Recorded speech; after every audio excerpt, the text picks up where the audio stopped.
এটা ছিল আমার জীবনে প্রথম, তাই আমার খুব কষ্ট হচ্ছিল। এভাবে ২০-২৫ মিনিট চলল।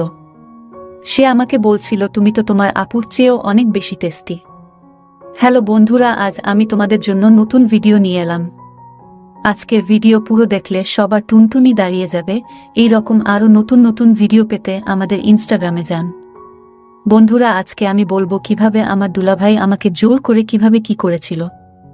বন্ধুরা, আমি তন্নি, আমরা দুই বোন। বড় বোনের নাম মুন্নি। আমরা থাকি ছোট একটা শহরে। ছোটবেলা থেকেই আমরা অনেক সুখী ছিলাম। সচ্ছল মধ্যবিত্ত ঘরের মেয়ে। মা বাবারও তেমন কোনো আশা ছিল না। শুধু আশা ছিল আমাদেরকে লেখাপড়া শিখিয়ে অনেক বড় করবেন আর ভালো ছেলে দেখে তুলে দেবেন। আমার আপু আমার চেয়ে ৬ বছরের বড়। আমার আপু যখন এইচএসসি পরীক্ষা শেষ করে অনার্সে ভর্তি হবেন, তখন আমাদের বাসায় এসে একটি ছেলে আপুকে পড়াইত। নাম রাজু। তার বাড়ি আমাদের নানা বাড়িতে। সে অনেক ভদ্র। ঢাকাতে পড়াশোনা করেন, ছুটিতে বাড়ি এসেছেন। তাই আম্মুর পরিচিত হিসেবে সে আপুকে সাজেশন দিত আর ভর্তি পরীক্ষার প্রস্তুতি নিতে সাহায্য করত। এভাবে কিছুদিন চলতে চলতে সে একদিন আমার আপুকে প্রপোজ করে। আপু কাউকে কিছু বলে না। সে নিয়মিত আপুকে প্রপোজ করত।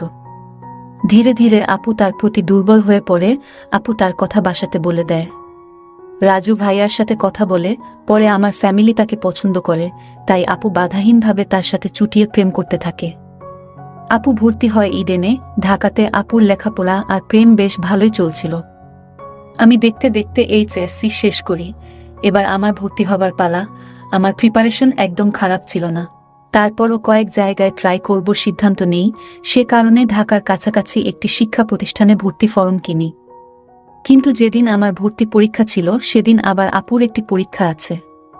তাই সিদ্ধান্ত হলো রাজু ভাইয়া আমাকে সেখানে নিয়ে যাবে। আমি রাজু ভাইয়াকে বেশ পছন্দ করতাম। শুধুই দুলাভাই হিসেবে তার সাথে আমার সম্পর্কটাও ছিল বেশ।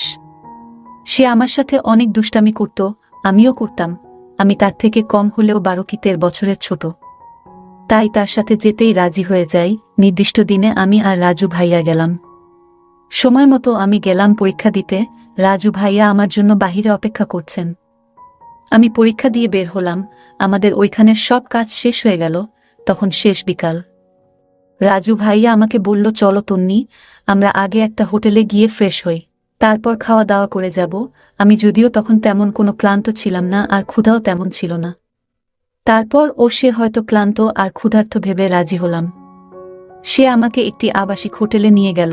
হোটেলে ঢোকার আগে বলল আমি যেন তাকে দুলাভাই বা ভাইয়া না ডাকি, আর এমন কোনো আচরণ না করি যাতে কেউ সন্দেহ করে। আমি কিছুই বুঝলাম না। শুধু তার সঙ্গে গেলাম, তার পাশে হাসি মুখে দাঁড়ালাম। সে একটি রুমের চাবি নিল। আমরা দুজন রুমে ঢুকলাম। প্রায় একই সঙ্গে আগে আমি আর পিছনে রাজু ভাইয়া। সে দরজাটা লাগিয়ে দিল। আমার পিছনে পিঠে হাত রেখে খাটের দিকে গেল। আমি তখন এসবকে পাত্তাই দেই নাই। সে আমাকে ধরে ঘুরিয়ে দিল। আমি তার দিকে ঘুরে দাঁড়ালাম। আমি ভাবলাম সে আমার সাথে দুষ্টামি করছে, তাই তাকে কোনো বাধা দেই নাই। আমি বললাম, দুলাভাই আগে ফ্রেশ হয়ে নিই, তারপর রেস্ট নিব। সে বলে, আমরা দুজন একটু পরে একসাথে গোসল করব। এই বলে সে আমার উপর ঝাঁপিয়ে পড়ে। আমি এবার ভয়ে কুঁকড়ে যাই। এরপর সে আমার সাথে খারাপ কাজ করতে থাকে। তখন আমার ভুল ভেঙে গেল।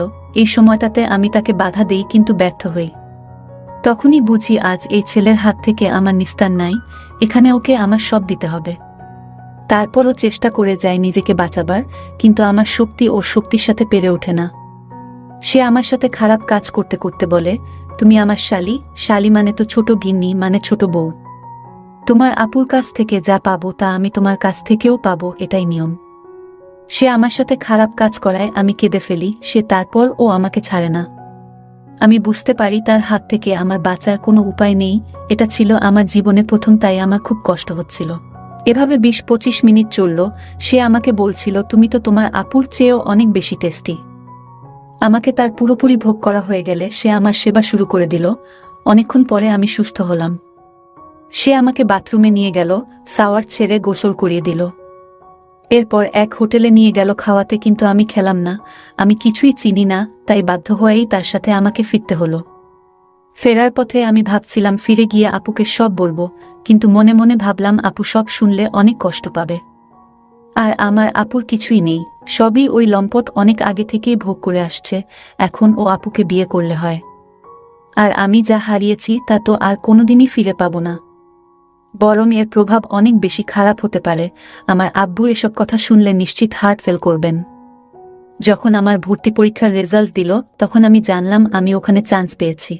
কিন্তু ওখানে আমি ভর্তি হইনি, কারণ ওইখানেই তো আমি আমার সব সম্পদ হারিয়েছি। তাই সবাইকে বলছি, কাউকেই বিশ্বাস করবেন না। যাই হোক, আজকের ভিডিওটি এই পর্যন্ত। যদি আমাদের ভিডিওগুলি ভালো লাগে তাহলে লাইক, কমেন্ট এবং শেয়ার করুন। আর সবার আগে ভিডিও পেতে আমাদের চ্যানেলটাকে সাবস্ক্রাইব করুন এবং পাশে আসা বেল আইকনটি অন করে দিন। সবাইকে ধন্যবাদ।